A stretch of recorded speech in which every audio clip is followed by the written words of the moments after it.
Hello everyone, welcome back to our channel. मैं हूं सुधीर शर्मा और आज मैं आपको करवा रहा हूं आपके 3 to 4 मार्क्स पक्के। तो आज क्या करने जा रहे हैं? आज का टॉपिक है बेटा from issue of share capital से। From issue of share capital से आज हम बात करेंगे बैलेंस शीट की। तो बेटा आज फर्स्ट पार्ट में हम बात करेंगे case number 1 to case number 5। Total 7 cases हैं।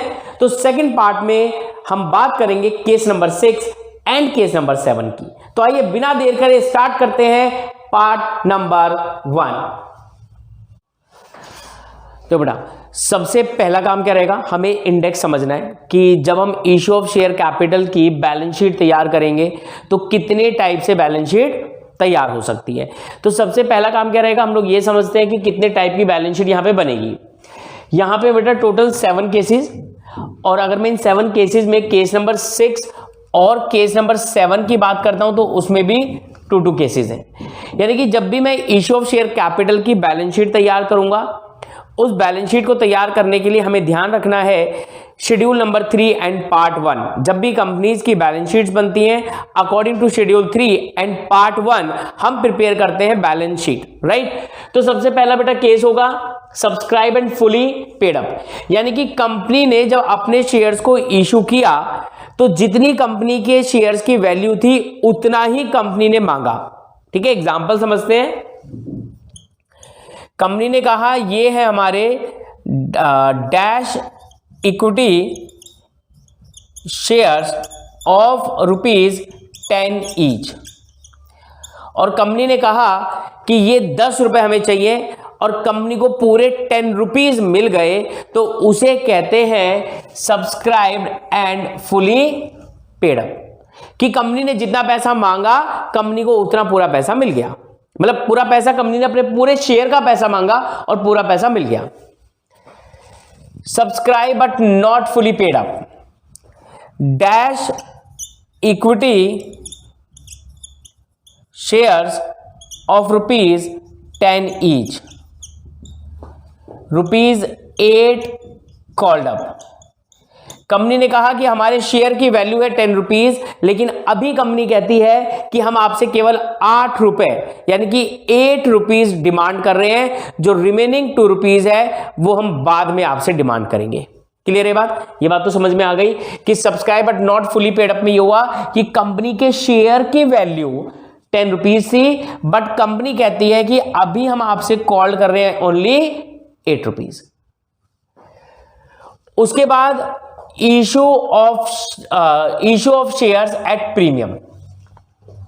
जब कंपनी ने अपने शेयर्स को अपनी फेस वैल्यू से ज्यादा में इशू किया, यानी कि बेटा कंपनी ने 10 रुपीज के शेयर को 12 रुपीज में अगर इशू किया है तो ये जो 2 रुपीज का प्रीमियम है इसे हम बैलेंस शीट में अलग से शो करते हैं, क्योंकि जब भी हम बात करते हैं शेयर कैपिटल की तो यानी कि यहां पे हम बात करते हैं फेस वैल्यू की।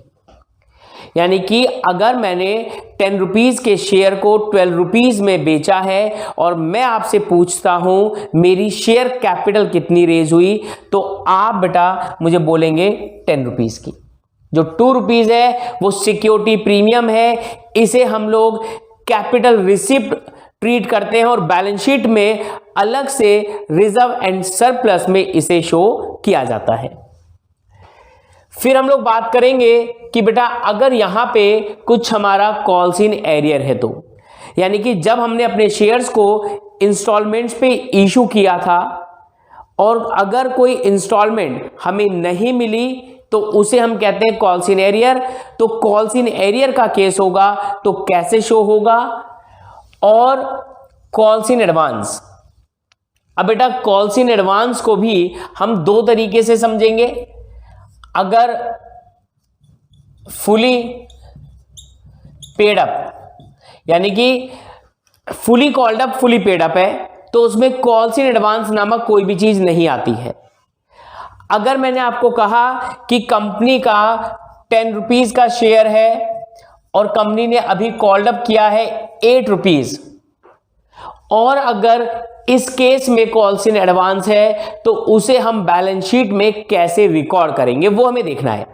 अगर कंपनी ने 10 रुपीज की डिमांड की और बीच में कुछ भी उसे एडवांस में मिल गया, लेकिन पूरी सारी इंस्टॉलमेंट खत्म, सारी इंस्टॉलमेंट्स बन चुकी हैं, तो कॉल्स इन एडवांस नामक कोई भी चीज रिकॉर्ड नहीं होगी।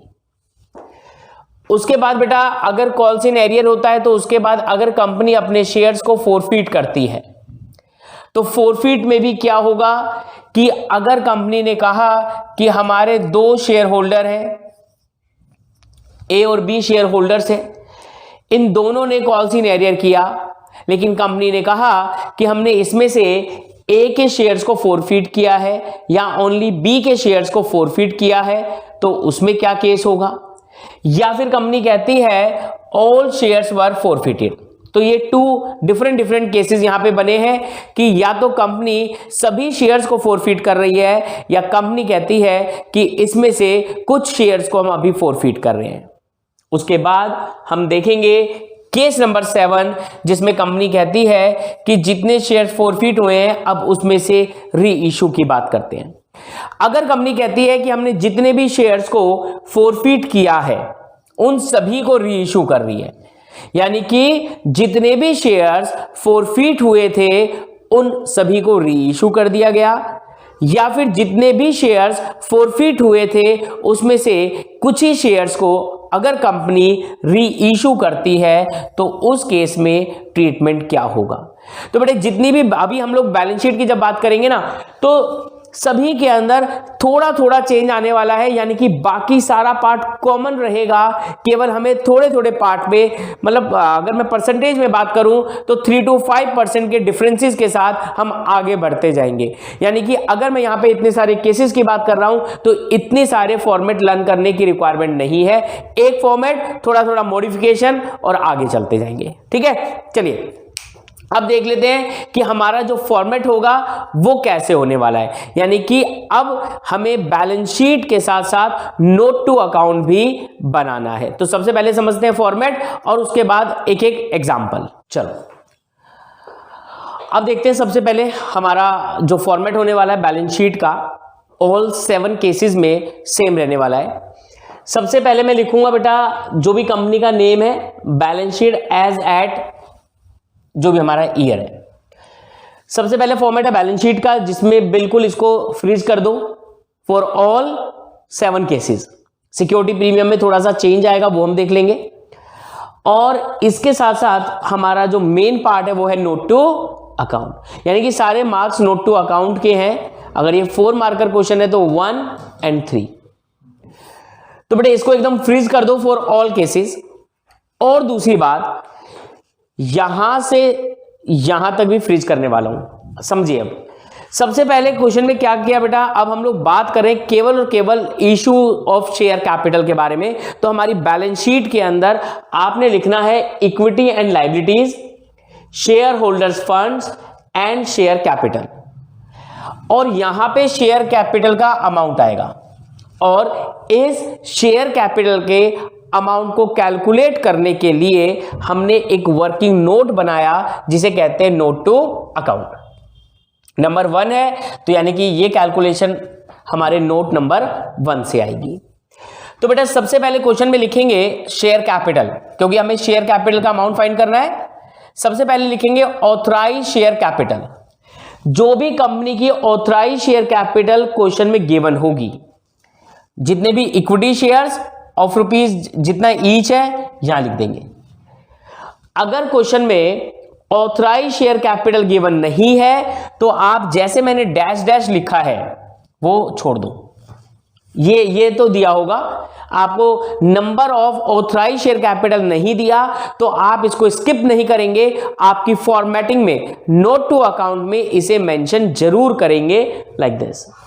उसके बाद ऑथराइज शेयर कैपिटल में से जितना कैपिटल इशू किया गया उसे करना है यहां पे। ठीक है जी, ये था हमारा एक, ये आ गया सेकंड। मैं इस तरीके से हाईलाइट कर देता हूं, आप लोग मत करना।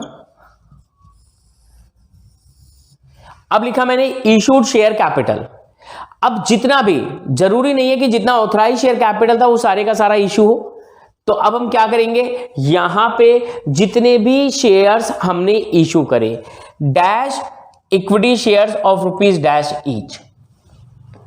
अब भाई ये तो कंपनी ने इशू कर दिए, लेकिन लोगों ने कितना सब्सक्राइब किया, तो बेटे जितने शेयर्स का पैसा मुझे रिसीव हुआ, समझना दो केस, या तो मैंने जितने शेयर्स इशू करे हैं वो लिख देना, या फिर ये अंडर सब्सक्रिप्शन भी हो सकता है।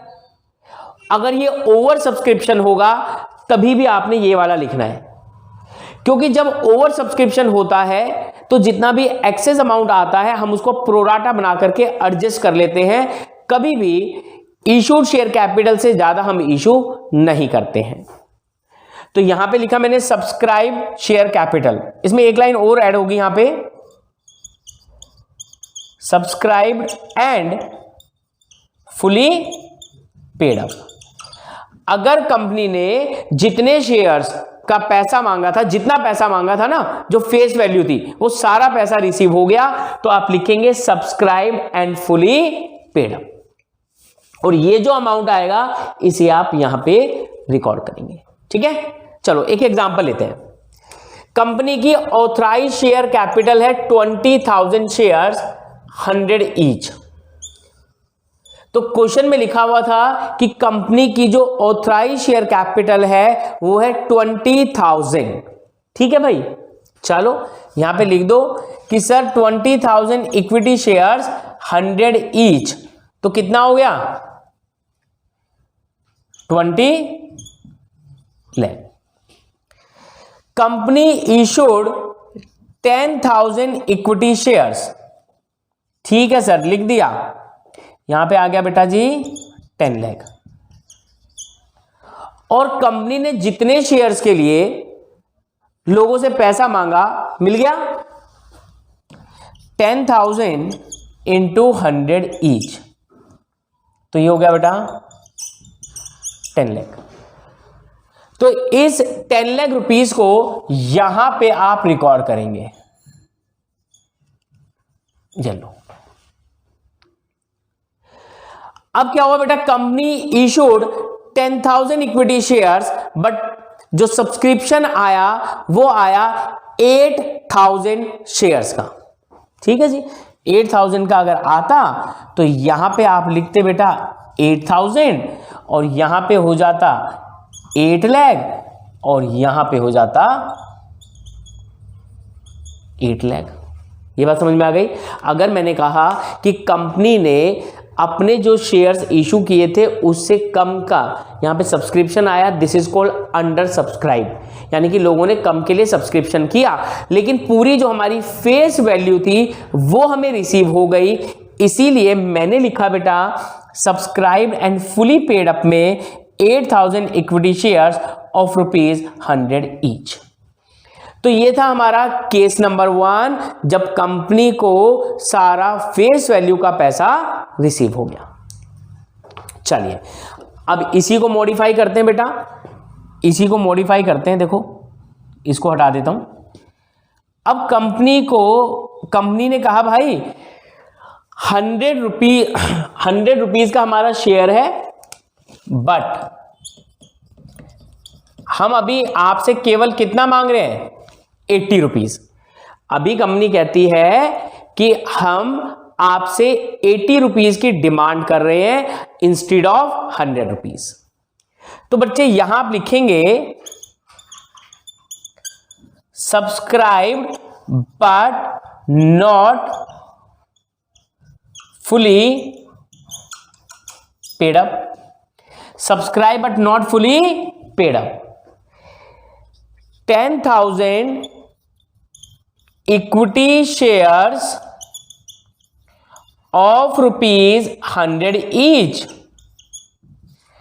Rupees 80 called up. तो हेडिंग क्या बन गई, subscribe but not fully paid up, 10,000 into 80, 8 lakh rupees वहां पे आ जाएगा। समझे, कितना सा माइनर सा डिफरेंस है, कहीं पे भी मैंने कोई छेड़छाड़ नहीं करी, सब कुछ फ्रीज है एकदम। यहां पे आकर के मैंने थोड़ा सा चेंज किया और मैंने लिखा even 10,000 equity shares of ₹100 each, but company ने कॉल्ड अप कितना किया, ₹80 ओनली। तो यहां पे 80 के हिसाब से आ गया और उसे मैं वहां पे लिख दूंगा। क्लियर है? कोई डाउट? पक्का? चलिए अब इसी को दोबारा मॉडिफाई करते हैं। अब देखो मेरा मॉडिफाई करने का पर्पस यही है कि आपको समझ में आए कि सर तो बस नीचे नीचे चेंजेस कर रहे हैं, ऊपर सब कुछ बिल्कुल एकदम एग्जिस्ट पूरा ऐसे का ऐसा लिखा हुआ, कहीं पे मैं चेंज नहीं कर रहा हूं। चलिए आगे देखो। अब कंपनी ने कहा कि हमारे शेयर की जो वैल्यू है ₹100 ईच है, हम आपसे पूरा 100 मांग रहे हैं और साथ में ₹20 का प्रीमियम मांग रहे हैं। ठीक है जी, ये हटा देता हूं। कंपनी ₹20 का प्रीमियम भी मांग रही है, तो समझना बेटा, सब कुछ हटा दूं एक बार, ये हटा देता हूं। 20,000 इक्विटी शेयर्स ऑफ ₹100 ईच, देख रहे हो यहां पे प्रीमियम का कोई भी रोल नहीं है। 10,000 इक्विटी शेयर्स ऑफ ₹100 ईच, यहां पे भी प्रीमियम का कोई रोल नहीं है। यहां पे देखो बेटा, यहां पे लिखो subscribed and fully paid up. 10,000 equity share of ₹100 each, 10 lakh. ये लो भाई, अभी भी प्रीमियम का कोई रोल नहीं है। जो प्रीमियम का अमाउंट है वो कभी भी हमारी शेयर कैपिटल में क्रेडिट नहीं होगा, समझो। अब इसके लिए बेटा मैं अलग से एक और चीज बनाऊंगा जिसे मैं लिखूंगा रिजर्व एंड सरप्लस। देखो मैं हाईलाइट कर रहा हूं आपके लिए केवल, ठीक है, आप लोगों ने करना नहीं है ऐसे। रिजर्व एंड सरप्लस यानी कि जो भी सिक्योरिटी प्रीमियम का अमाउंट हमें रिसीव हुआ है उसके लिए एक नोट अलग से बनेगा जी, यहां पे सेकंड नोट, जिसमें मैं लिखूंगा reserve and surplus security premium. अब सिक्योरिटी प्रीमियम कितना हो जाएगा, 10,000 इंटू, ठीक है जी, 10,000 शेयर्स हमने इशू करे और इस पे कितना है 20, तो ये कितना हो गया 2 लाख। तो 10,000 को अलग शो करूंगा मैं यहां पे और इस 2 लाख रुपीस को अलग से शो करूंगा।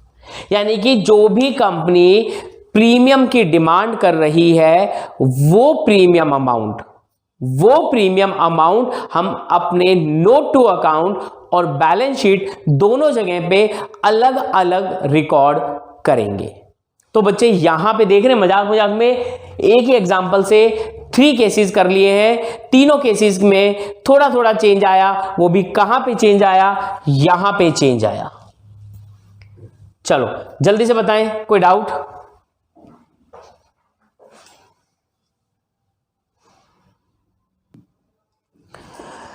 चलिए बेटा अब देखते हैं केस नंबर 4 जिसमें हम बात करेंगे कॉल्स इन एरियर की। ठीक है, इसका भी एक एग्जांपल लेते हैं। कंपनी की ऑथराइज शेयर कैपिटल है 1 लाख @10 ईच। ठीक है जी, कंपनी ने इसमें से 50,000 शेयर्स इशू कर दिए 10 ईच, पूरा कॉल्ड अप किया। अब इसमें से बेटा 500 शेयर्स ऐसे हैं जिस पे हमें 3 रुपए नहीं मिले, यानी कि जितने भी शेयर्स कंपनी ने इशू किए 10 रुपीज के हिसाब से, उसमें से हमें 2 रुपीज या 3 रुपीज नहीं मिले। This is called calls in arrear. अब देखिए बेटा मैं कैसे करूंगा, फ्रीज है वो तो वही रहने दीजिए। ऑथराइज शेयर कैपिटल, हमारी जो ऑथराइज शेयर कैपिटल है which is 1 lakh, 1 lakh equity shares of ₹10 each. तो यहां पे कितना आ गया? 10 लाख।